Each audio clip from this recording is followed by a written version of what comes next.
Hey guys, Andy Jens, spoken label. My mate here, the wonderful Eric Loveland Heath. Eric just asked me a minute ago, is he the first three part of the podcast? No, he's not. But it's been a fantastic chat, mate. It's always a pleasure. Right, you're going to do a few bits for us, mate. Take it So, away. so yes, on an earlier podcast I mentioned so I had a book called a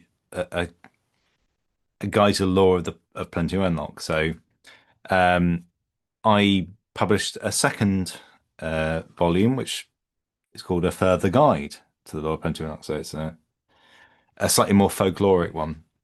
And I thought I'll do a little bit of reading from it because, as we mentioned earlier, I'd gone to a poetry or sort of recital place or night to read a few, and I thought because a lot of these have pictures. Well, they all have pictures. The idea is to sort of be a mixture of a sort of pictorial guide and the words as well. That I'd share the pictures at the same time. So I'm going to try my best to harness my skills at sharing and do one. So, well, more than one possibly. So is this sharing now? Is that okay? Yeah. It's sharing, mate. Take it away. Okay. So these are very short little pieces that were written to the photos. So a little while ago, a local bus company trialled the removal of the aft section of the roof from their buses to allow these to operate a form of semi-sightseeing tour. This was achieved by leaving the usual section in place near the front, with steps rising to the now exposed rear. Unfortunately, this didn't catch on, and they refitted the roof after only a few months.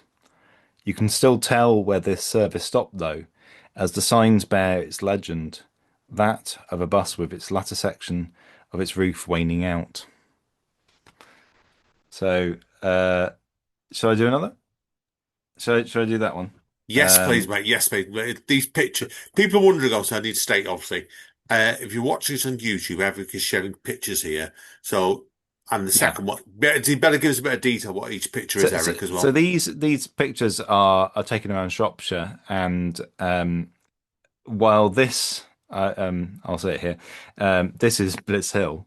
Um, it inspired me to write this very short section about a different place.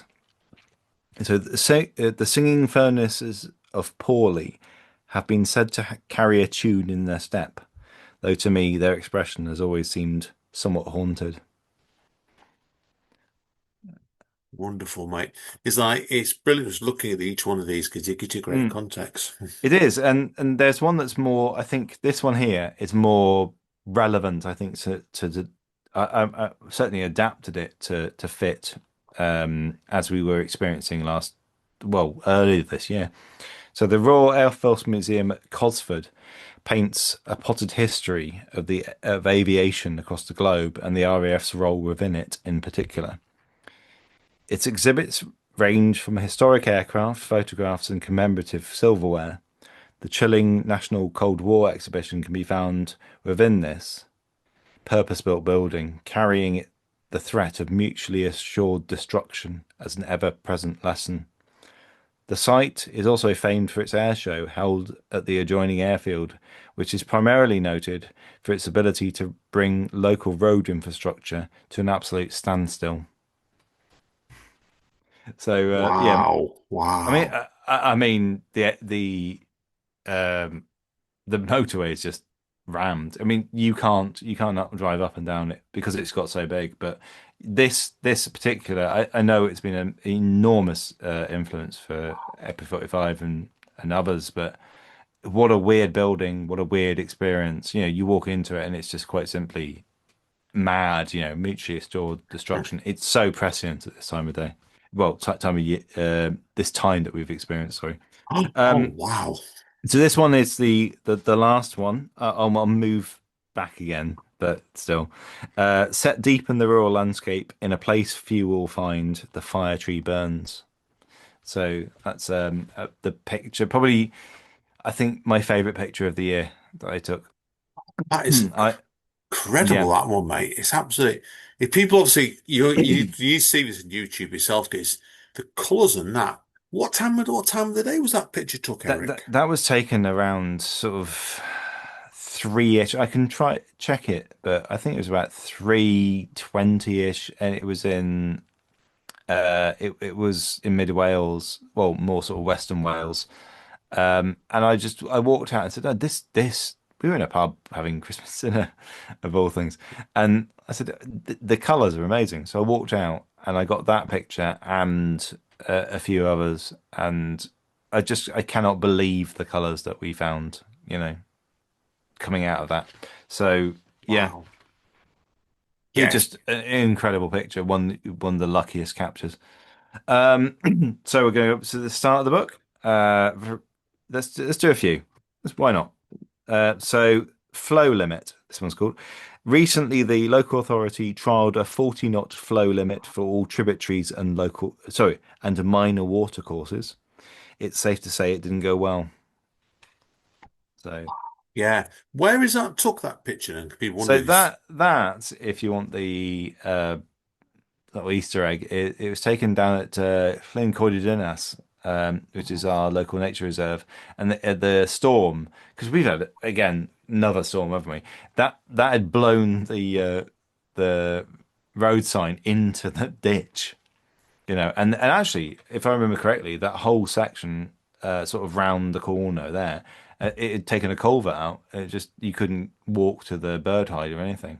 So again, a very sort of real experience of the seasons or the violence of the weather, just changing what you know around that area. I mean, I've wrote a short story about going to the hide, a slightly a short supernatural story about it, and I couldn't get to it for sorry, for a good portion of the year. So yeah, so is that is this one? Should we just go through a few? Yes, So yes, please, mate. Yes, we've got okay, loads of time. okay. So stone circles. So this one here.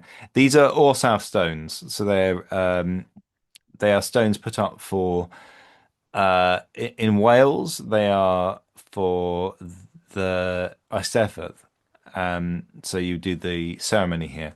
But I was fascinated with the idea of modern stone circles. So stone circles have had many uses over the years, while the more venerable have had theirs shrouded deep in the mists of time. More recent circles have formed for the purposes of decoration, recreation, and/or ceremony. You may have come across these in your local town or village, cast deep into the earth by druids or workmen from the local council. Each are one and the same, a mark of man upon the earth. So I was interested in how John Wyndham used to explain about sci-fi in a very matter-of-fact journalistic way.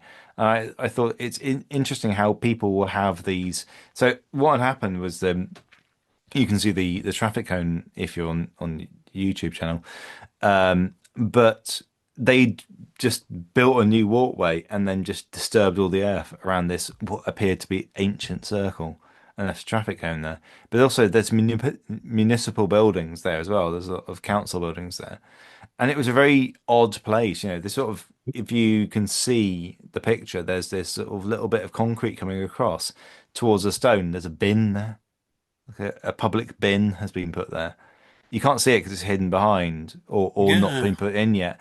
But sort of the idea of doing utilitarian work to an ancient or not ancient um, sort of installation.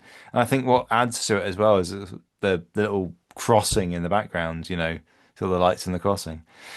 So yeah, it just interested me that people would often put things like stone circles in their own gardens and things. So so I'll do this one. Uh if I can find it very quickly, because I do have a paper copy of the book. And they are notoriously tricky to find the right sections. Here we go. So, in a bid to encourage residents to embrace their local area, the National Parks Authority offered each the chance to own their own personal mountain, viewing this as an opportunity for equity, even for those for whom space is at a premium. So I'd sort of placed the mountain on someone's outhouse. Yeah, that really does look like an Epic 45 picture, that one does. I could have well imagine Ben taking that picture, I actually. I would accept that. That's so Ben Holton, who does amazing pictures as the birds in the brickwork, uh, does just beautiful photographs in this sort of style. And I remember sending it to him, which was, slightly nerve-wracking when someone takes photos as well as he does. And he said, "Oh, it also works as a crop." And so he'd cropped it sort of, I think, but kept the window in the left-hand side and sort of crops the right-hand side. And it was lovely to know that someone who takes photos, so well and captures it. His his EPs or sort of little sets that he's done recently of coasts and in industrial parks and things like that, business parks, are fascinating, and to have been able to take a photo, I think that instills any of that would be obviously something I'm very proud of, but also to that Ben sort of saw what I had done within it as well. So that's Tawin. That's a fairly odd. I guess I walked around it a bit and I found that shot and I thought that's really interesting. That works, and to be able to balance it where the the mountain appears on top of the outhouse works as well, especially the football. If we You can see the picture. So Yeah, yeah. yeah, we'll Fascinating. do just a few more. So at Trevant Hall, behind this gate lies a secret garden. Well, it wouldn't be secret, would it, if he'd seen it? So there we Oh, are. yeah, but we better explain that picture because the people looking out there, So they can yeah, see it's no, it's I a like the gateway there. Yeah. yeah, and it's got this tree coming into basically into blossom, but it looks very like the Secret Garden. I remember as a kid listening to Secret Garden. It's an incredible story, isn't it? But Oh, hearing yeah. it and the cholera, isn't it? And it's just a horrendous way that the house is taken over by illness and the suffering and everything, and her escapism, and then the Robin. So yeah, it inspired a lot in that. So yeah. Brilliant. And then, so this one's similar. It's some might find this secret window hewn from Ooh. a giant hedge deep in the tumbling gardens of a nearby stately home. To them, it may seem nothing more than a delightful oddity, a piece of fanciful topiary or topiary. I can't remember which one it is. A stolen view of an enclosed garden with a steep hill rising like a pyramid in the distance. However, when you clamber down to the lawn below, where the scene remains largely the same, the more keen-eyed amongst you may notice that the hill is no longer there. Again, fascinating that because that's almost like a secret garden too, if you're looking at it with Slight, like yeah, slightly it's inspired by Secret Window, Secret Garden as yeah, well, the Stephen King as yeah, well. yeah, definite. And you always when you're looking at that, you wonder, don't you, like it's how the heck did they get that must have took some work to get that to do that there They completely. yeah, they do it. So every year they do this, and they do it with Cherry Picker. And it's just Wow. incredible amount of ludicrous work they do. There is a place that I used to drive when I play cricket. I used to drive past a pheasant on someone's roof that I used to do every time as well. Um, so Phenomenal. yes, we've come to him. So this is one of my favorite photos. So this is a Oh wow. yeah. It I went for so I went to give it away Wonderland with Ben Holton a few years back and his son as well. And this is a photo, I think probably my favorite photo of the entire time because it's an odd place. I used to go there when I was a kid. Wonderland for the uninitiated is a sort of a theme park ish in Telford Town Centre, sort of licensed. It used to be things like dinosaurs. Sorry, then it went. I don't know. It's picked up franchises effectively. It's a mixture of rides, activities, all sorts. It's got a massive giant in it and a maze. And this is in the maze, so this is sort of Alice in Wonderland inspired card soldier. And so I've Wow. written about this because he's got his leg, well, one of his legs is fallen off. Um, one of the most more curious aspects of Telford Town Park, because I mean Telford Town Park was again in Shropshire, a sort of a an oddity. So Shropshire has been Shrewsbury, Ludlow, Market Drayton, all these other places, and Telford was a new town. So obviously it went down a different route, and so it's Telford Town Park is a modern park. It's shopping centre was the first covered town centre apparently, which closes at 6 o'clock in the evening. But anyway. So, one of the more curious aspects of Telford Town Park is the placement of Wonderland within it, a private amusement park slap bang in the middle of 1970s modernist landscaping. This is aimed squarely at those of tender years, a mishmash of different fairy tale creations and odd disintegrating statues hewn from various cartoon franchises.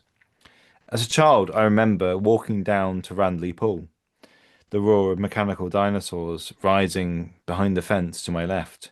Though on more recent visits, these cries have fallen silent. Indeed, the park seems somewhat reconfigured and all the poorer for it. While it may never be possible to compare what is seen through the gaze of childhood with those of older eyes, I'm convinced, though, that those dinosaurs used to move. And I'm Like, convinced they did. yeah, you wonder sometimes, don't you? When things like you're not there, what happens in the Yeah, shadows? we came back and we just thought, I'm sure they did, but hang on a minute. But they're not designed that way. We couldn't be sure. But they're all the rides, you had to pay to go extra on to go on rides and things. So yeah, it's an odd experience to do. Um, and I don't know if that's the last one, but it possibly is actually. I think it's probably a good time to take it, finish it there anyway. If Okay. people go to the YouTube videos, they will see, obviously, what this very Oh, surreal cat man looks like here. It's a good way of putting it in. I think it's a yeah, great he's way of another wrapping one, up. isn't Yeah, I think it's a great way of wrapping it up, that, mate. So, listen, man, I want to thank you again today, mate. It's always a great pleasure catching up with you, mate, and I've thoroughly enjoyed this today, mate. So thank you again as always, Eric, and I look forward to catching you next year, and let's he? see Oh, what pleasures next year brings for us. please do. That'd be We wonderful. will, we will be, man. I promise you that, mate. So, anyway, folks, as always, thanks again to my mate Eric. We're going to wrap up now with my mate Don Callis and AW, as usual, saying, stay safe and stay over, folks, and we'll see you all next time.